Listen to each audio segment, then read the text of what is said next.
If you earned $1 per second, then to make $1 million would take 11.5 days. But to make $1 billion would take you 31.5 years. You and I know that that's a very long time, just to make one tiny billion. Elon Musk's wealth is 200 times that number, and we both know it didn't take him 31 years. So what's the trick? As I was doing research for this video, I've just discovered that most people don't know what it's really like to be a billionaire, or rather, people just seem to have vague opinions about it. But come with me as I show you behind the curtains. This is what it's really like to be a billionaire. You are a billionaire. You recently became the richest man on the planet, and you've been invited to a New York Times event to talk about your companies. But there is one problem. You'll be talking to amateurs that day who know nothing about wealth, and they'll be asking you nasty questions. Of course, you're not going to be polite to them. What? No. If somebody's going to try to blackmail me with advertising, blackmail me with money, go f yourself. But go f yourself. Is that clear? I hope it is. And that's just one analogy on what it's really like to be a billionaire. As a billionaire, you can pretty much buy anything you want. Jets, yachts, time, freedom of speech. But trust me, you don't want everything. Let's just say, God gave you everything. Are you sure you want that? Well, think again. You know, this amount of money brings one tiny disadvantage. Anxiety. I'm sure the man who coined the term anxiety had Mark Zuckerberg in mind. Or why do you think he's building a doomsday bunker in Hawaii? Mark Zuckerberg, the CEO of Meta, has started to prepare for the doomsday.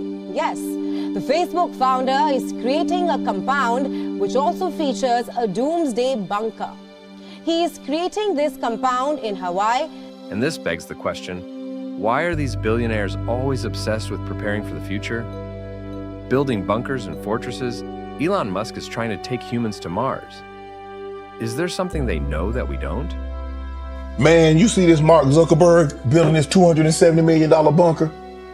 If you have $1 billion, we have learned that you can do whatever you want to do. When Elon Musk wants to send things in space, he don't have to ask nobody's permission. Congress don't meet. Senate don't meet.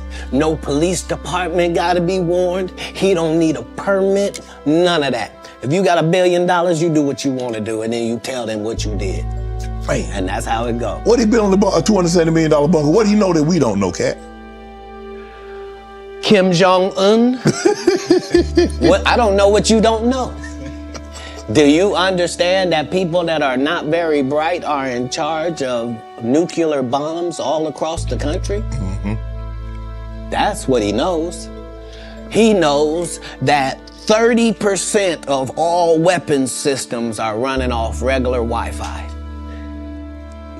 So what does that mean? That means if a solar flare or a meteor hits either one of those, literally a bomb can go off just because the system accidentally got turned off. Yeah, that's what he knows. The people that are in power know that the people that are running the most complicated and deadliest things on the planet are just an average idiot. And you know lots of idiots. I do.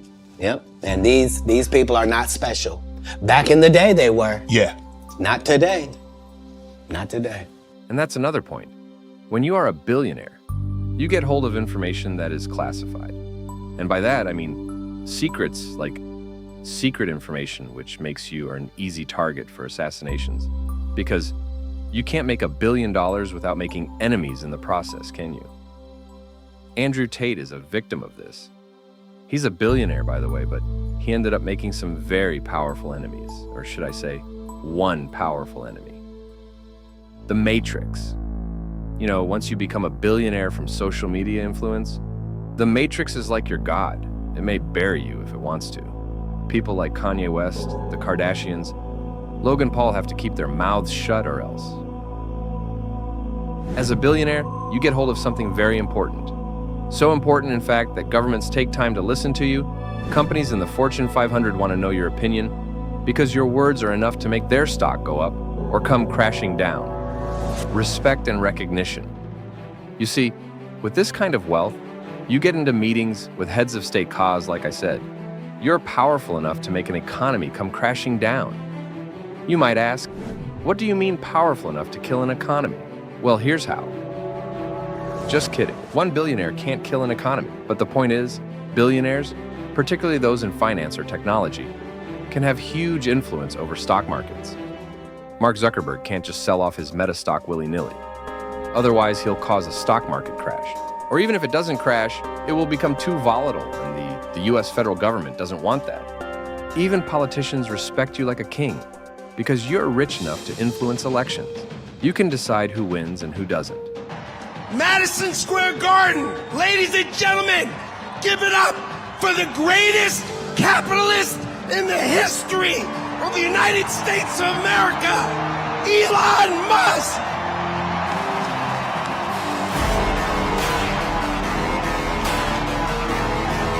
But thank God, the billionaires we have don't have selfish ambitions. Or at least they believe so. Yeah, you aren't selfish, but bro, many people think otherwise. Picture this. You are a billionaire, and you made it off of your own back. Yeah, bro. You put yourself through hell. Sleepless nights, mental anguish, uncertainty. The pain of trying to explain your startup idea to investors, which they don't seem to understand. And finally, your hard work paid off. But no. Wait. There's always a catch. Some people don't think you deserve that kind of wealth. All that by yourself? Are you out of your mind? I want a piece of that. And you see, that's interesting because they can manage to paint an image of you as the villain. Which begs the question, why is it that in most films, the rich, smart guy is always the villain? Yeah, like, the villain is always a rich guy trying to wreak havoc on innocent people for personal gain, like Batman. $1 billion is a lot of money, but the thing is, it just doesn't buy life. Steve Jobs, at the end of his life, mentioned some interesting facts he discovered. He had suffered from pancreatic cancer, and this is what he realized. 1, don't educate your children to be rich, educate them to be happy, such that when they grow up, they'll know the value of things and not the price. Eat your food as your medicine otherwise. You'll eat medicine as your food. If you want to walk fast, walk alone. But if you want to walk far, walk together. The 6 best doctors in life are sunlight, rest, exercise, diet, self-confidence, and friends. Maintain them at all stages and enjoy a healthy life. Thank you for watching. Please don't forget to subscribe. It's really impactful to me more than you know. These videos take a long while to make, so I will really appreciate that. Bye-bye.